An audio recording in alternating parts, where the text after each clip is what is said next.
everybody. Welcome to this edition of the Entrepreneur Spotlight podcast. We're joined today by Paul Ambriz. That's correct. Yes, sir. You got it. Killed it.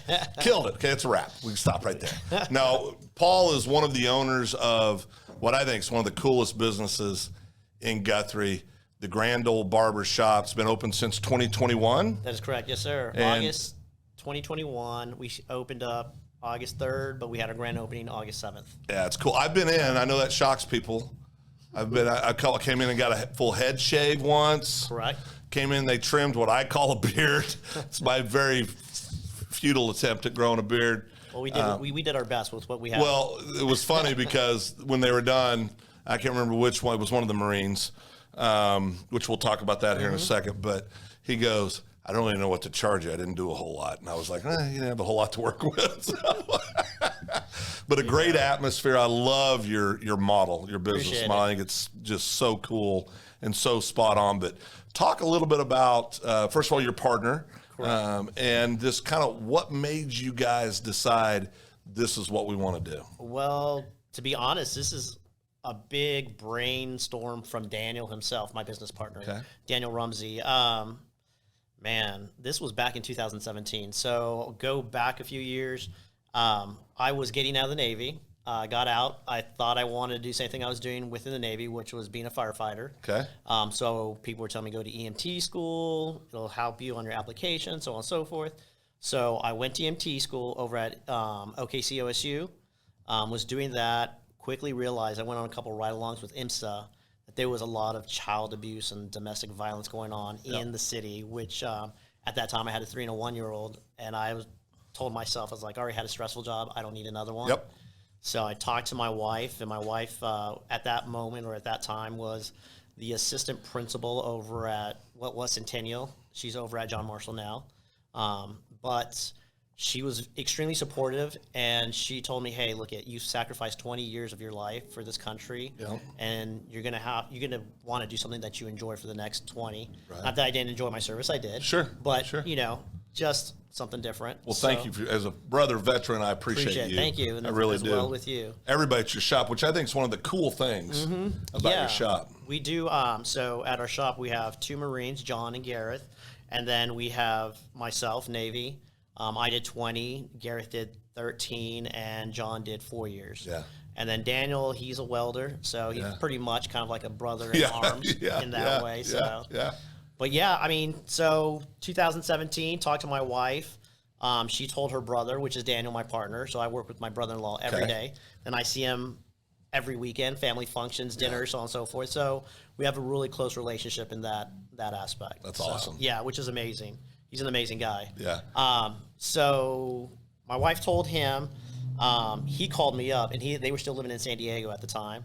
And he's like, look, I'm going to move to Guthrie eventually in the next few months, and I want to start a barbershop. You want to do it with me? Wow. Yeah. So I wasn't sold on the idea at first. I love history, so I kind of researched the history of barbering and found out that it had a rich, deep history in, helping people in the past and just, making them feel good about themselves. And so that's kind of what I wanted to do. I wanted to still serve people in that way. So I decided I'm all in. So as soon as I finished EMT school, and I decided to finish EMT school and not finish quit. it. Just finish it. Start something that you finish. Kind of something we're taught in the military. Absolutely. Right? Yep. So finished EMT school, and a week later I was at barber school. So that was a little bit of a change, it was it was a 180 for real. So I started, people were talking about clippers, brands of clippers. I had no idea what was going on. Wow. But so now, were you a barracks barber? Have you ever cut hair? Because that's a real thing. Yes, I know. Now, there's some of the best barbers in the world are barracks barbers. For sure. I've completely unlicensed, completely illegal. Correct. But they do a great job. Yeah, and I may have got 1 or 2 of those cuts in the past. But so went to school, graduated, went into the city. Daniel had moved at that time, was working at AutoQuip. And you got to remember at this whole time from 2017 when he moved out here, and I was living here, we were collecting stuff the whole time. Yeah. Chairs, signs, so on and so forth. So everything that you see in the barbershop is stuff that we've collected here in Oklahoma or had in our personal house. Wow. So cool. yeah, went into Oklahoma City, worked at a barbershop there for about a year or so. Pandemic hit, got shut down, so I stayed home. Was a stay-at-home dad for a little bit. Wife started working at John Marshall. She was the got the head principal job at John Marshall. Okay. And so we were able to deal with figure it out. Figure it out financially. That is. Yeah. So then everything started opening back up. Put our kids back in school here, and I was actually working on a mobile barbershop because Dan and I were talking about it and said, hey, if we were going to build up clientele, might as well have a mobile barbershop that's here and different surrounding towns. Smart. And so I was probably 90% of that done, and now I have a trailer in my parking garage that doesn't do anything. It just sits there. Yeah. And then we saw this building over here that was an antique store. Cool building. Yeah, amazing building. Yeah. Floors, high ceilings, the whole nine. But, so we talked to the owners, told them our idea, and they leased it to us, and now here we are. So. Well, I think one of the cool things is when you walk in, you do feel like you're going back in time. Yeah. I mean, the atmosphere there is incredible. Thank you. I love and the building helps, obviously, right? Right. But, the wood floors, the whole nine. Yeah, but you quickly, at least for me, and I know just talking to different people, you forget about that because it becomes about you guys and your story being veterans and just and you have just a lot of you have a cool vibe there, and that comes from the people, not from the building. Correct. So I think the building's a cool thing, but it's still about the four of you. Correct. Yeah. And that's what we try to build there is just the atmosphere, the camaraderie that we have there. I mean, as soon as you walk in, you see this 10-foot flag that's hanging from the ceiling, and it shows you, okay, this is what we expect is like quality, Right. And so you look around, has a little feel of an old school barbershop. Does. So, but also a little twist on like a modern. No, there's a modern, there's a modern feel too there. Correct. No doubt.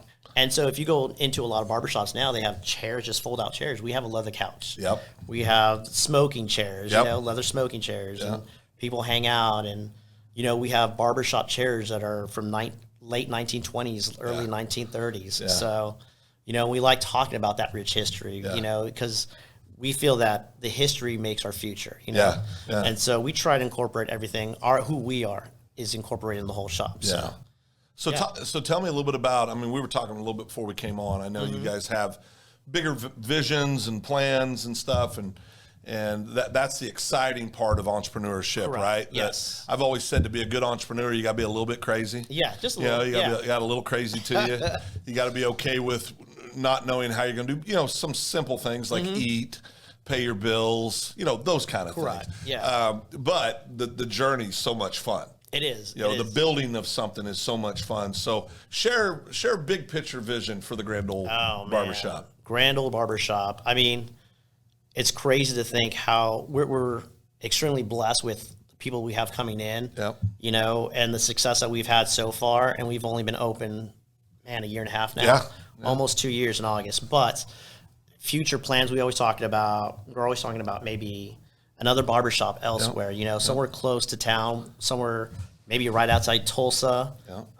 That's a small town like Guthrie, because that is who we are. That's true. We wanted to keep true to who we are with that old town feel, but with, modern twists, modern haircuts, people that you can get along with, people that have stories to tell. And we also love to hear stories as well. So you do. Yeah. And that's something too. When I've been in myself and then just talking to folks, I think what people really like is they don't feel rushed. No. They don't feel like I got to get you in and get you out of this chair so I can get the next butt in the seat. Well, we do have two Marines, and they're not the brightest people, so they well, go a little slower. I didn't want to bring that up, but but they were part of the Department of Navy. Correct. Right? I got true. that in there appreciate for you. That. Thank you. I got that in there for you. That's right. That's right. I always said one of my good friends growing up was a Marine, and we love our brother Marines, obviously. Yes. But if I ever really wanted to get under their skin, I'd say, "No, you're Department of Navy, right?" That upsets them so much. But, I love it. But you're not rushed at all when you're in there. We want to know who we're cutting their hair. Right. When you come through the door, we like to call you by your first name. Yeah. We want to really know who you are. Yeah. Because it's not just about the haircut, or the money within the haircut. Right. It's about getting to know our clients and who they are. And, it just, for me, it just makes me feel better knowing who I'm surrounding myself with. Well, before I decided to go with this very sexy look I have going on, I had hair at one point. And one of my favorite things, I had a barber that I really liked. It was in Kansas, and he knew how to do it. I wore my version of a flat top. It was more of a high and tight, but it was taller, you know, and real spiky and tall, and and not a lot of people know how to do that haircut. Yeah, I mean that's not. It's not. It's cutting hair is not easy. No, cutting hair is not easy. But from the customer's perspective, I looked forward to going in there for the conversation. I looked forward to going in there because you felt like you were going to get to spend some time with a friend. Yeah. You know, and you get caught up on how everybody's family's doing and what's going on. And, like any good place that you get a haircut, get a little gossip in. Yeah, why not? Talk about the world's problems, solve a few of them. Exactly. But not get paid for it. But not get paid for it. But it's an experience, right? And I think that's where you guys have really captured that at the Grand Ole Barber Shop. And that's, again, we have several things that we try to capture in there.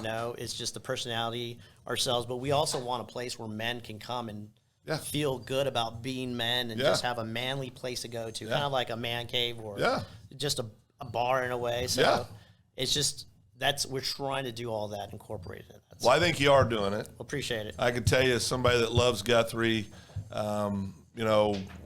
we were actually talking about this morning at a little coffee group I belong to, and they're, you always talk about your day. Well, what do you got going on today? And I was telling about it, and I got to the part where you and I were going to do this, have this conversation, and I said, what I get a rush out of is people choosing Guthrie to come to, and then investing in a business. All that goes into that. It's hard work. People just see the fun side of it. They don't get to see the other side of it. Correct. But man, we appreciate you as a community. We really do. And we appreciate what you guys are doing. Appreciate your investment in our community and in the lives here, because, you guys do have an impact in people's lives. You never know. If you have an opportunity to talk to people, sometimes you never really know something you might say that might get them through a rough patch. Correct. Yeah. Or a rough day and that's important. So that's why I love doing what I do, because we're still giving. Yeah. You and I know that, you serve the country, and now we're serving the community in that way. Well, Dave and I, my business partner, Dave Evans, or as I call him, Captain America. He, have you seen him? Yes, Captain America. Yeah. And so, but anyway, when we merged our two companies years ago, one of the things we talked about was this was a great way for us to continue to serve our country by being entrepreneurs. I think there's nobody creates more jobs than small business owners in this country.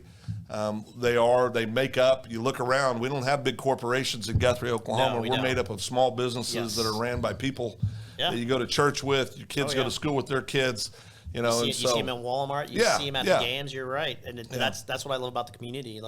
I'm not from Oklahoma, but you got here as quick as you could. But I got here as quick as I could from California. That's right. Well, could have came sooner. Yeah, I know. I like to say, we weren't part of the refugees that came over, and we've been here since 2014. Yeah. But we my wife's parents lived out here, and we kind of understood what it was like out here, and we wanted to be part of the community. Yeah. Because we love the community that we're at, and we love the community that we serve. So, well, you got cheated out of the territorial governorship. I don't know about cheated. No, you did. Because I feel for it. I got cheated out of it years ago by Justin Fortney. It was a rigged election. It was terrible. I couldn't get anybody to cover it in the press because they were all part of it. But doing things like that, right? Being involved in the community, helping to raise money. Oh yeah. By giving your time. That's all noticed and that's seen and it's fun. It's fun when you get to do it. That's the biggest thing you can give is your time, right? Yeah, absolutely. Yeah, well, Paul, thank you so much. Sir. We really appreciate you joining us. And we encourage everybody to go down and visit Paul and the team at the Grand Ole Barber Shop on Oklahoma. Give the address, Paul. 103 West Oklahoma Avenue. Yeah, go in there, get yourself a haircut, a shave, or just have a good conversation. But again, Paul, thank you so much. Appreciate it. We appreciate you guys. Look forward to seeing our next edition of the Entrepreneur Spotlight.